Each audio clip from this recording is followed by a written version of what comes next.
السلام عليكم ورحمة الله تعالى وبركاته. ودسنا ልጆች እንዴት ናችሁ? ደህና ናችሁ? ሳምንቱ እንዴት አለፈ? ودسنا ልጆች ጾም እንዴት ነው? አሪፍ ነው አይደለ? ረመዳን እንዴት ነው? አሪፍ ነው አይደል? ዛሬ በጣም ትልቅ ስለሆነ ውብ ስራ እናወራለን። እሱም ዝምድናን ስለመቀጠል ነው።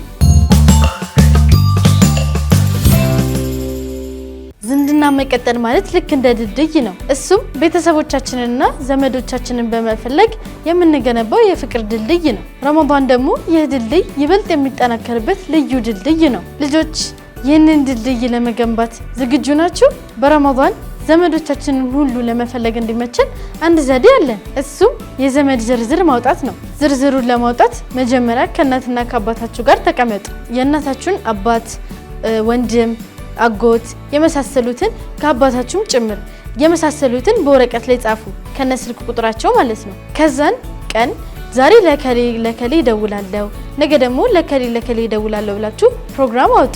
ቢቻል ደግሞ ከኢፍጣር በኋላ ከቤተሰቦቻችሁ ጋር በመሆን ብትደውሉላችሁ የተሻለ ነው። ቅርብ የሆኑትን ወይም ደግሞ ሀገር ውስጥ የሆኑትን በተቻላችሁ መጠን ሄዳችሁ ብትዘይሩ የተሻለ ነው። ከቻላችሁ እቤት ኢፍጣር ሰርታችሁ እቤት እንዲያፈጥሩ ማድረግ ወይም ደግሞ ካፈጠራችሁበት ምግብ እናታችሁን አስፈቅዳችሁ ትንሽ ወስዳችሁ ብትሰጧቸው የተሻለ ነው። ሌላ ደግሞ የዝምድና ድልድያችንን የምናጠናክረው ይቅር በማድረግ ነው። ምናልባትም የኛ ቤተሰብ ከሌላ ቤተሰብ ወይም ደግሞ ዘመድ ጋር ተጣልቶ ሊሆን ይችላል። ስለዚህ ረመዳንን በማስመልከት ይቅርታ ማድረግ አለብን። ቀድሞ ይቅር የሚል ሰው ደግሞ አጅሩ የበለጠ ነው። ስለዚህ ልጆች ዛሬውኑ እስክሪብቶና ወረቀት በማውጣት ስልክ ቁጥር በመጻፍ ለዘመዶቻችሁና ለቤተሰቦቻችሁ ደውሉ። ወደስና ልጆች ለዛሬ ዘጋጀሁላችሁ ምክር ይህንን ይመስል ነበር። አሁን ደግሞ በቀጥታ ወደ ድንቃድንቆሮች እናልፋለን። የትም እንዳትሄዱ እሺ።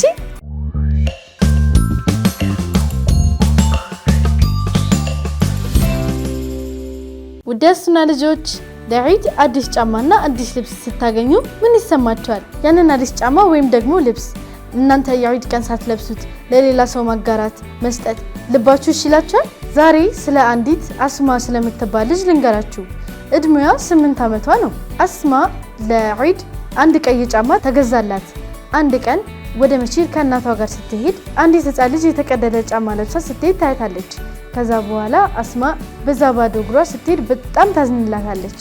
እቤትም እንደተመለሰች እማዬ ለኔ እቤት ያሉኝ ጫማዎች ይበቁኛል፣ ዛሬ ተገዛልኝ ቀይ ጫማ ግን ለዛች ልጅ መስጠት እፈልጋለሁ ትላታለች። ዒድ ላይ እሷም እንደኔ ደስተኛ እንድትሆን ስለምፈልግ ነው ትላታለች። የሚገርመው ነገር እናትየውም በልጅቷ ደግነት በጣም ተገርማ ጫማውን ወስዳ ለልጅቷ ትሰጣታለች። ከዛም በኋላ ልጅቷ ይህንን አዲስ ቀይ ጫማ ስታይ በደስታ ዘለለች። ከዛም በኋላ የአስማ ታሪክ በተለያዩ የሚኒ ሚዲያ በፌስቡክ በቲክቶክ ይሰራጭና ከዛ በኋላ ለዛች ልጅ ቤተሰቦች የተለያዩ እርዳታዎችን እንደ ምግብ እንደ አልባሳት የሚሆኑ ይላክላቸው ጀመር። የአስማ አንዲት ቀይ አዲስ ጫማ ለዛ ቤተሰብ ትልቅ በረካ ሆነ። እናንተ ከምታስቡት በላይ ሰዎችን መርዳት ትችላላችሁ። እንግዲህ ዛሬ የመጨረሻ እሁዳችን የረመዳን እሁዳችን ነው። በቀጣይ አመት ኢንሻአላህ አላህ ቆይቶን ከተገናኘን በአዲስ ፕሮግራም እንገናኛለን።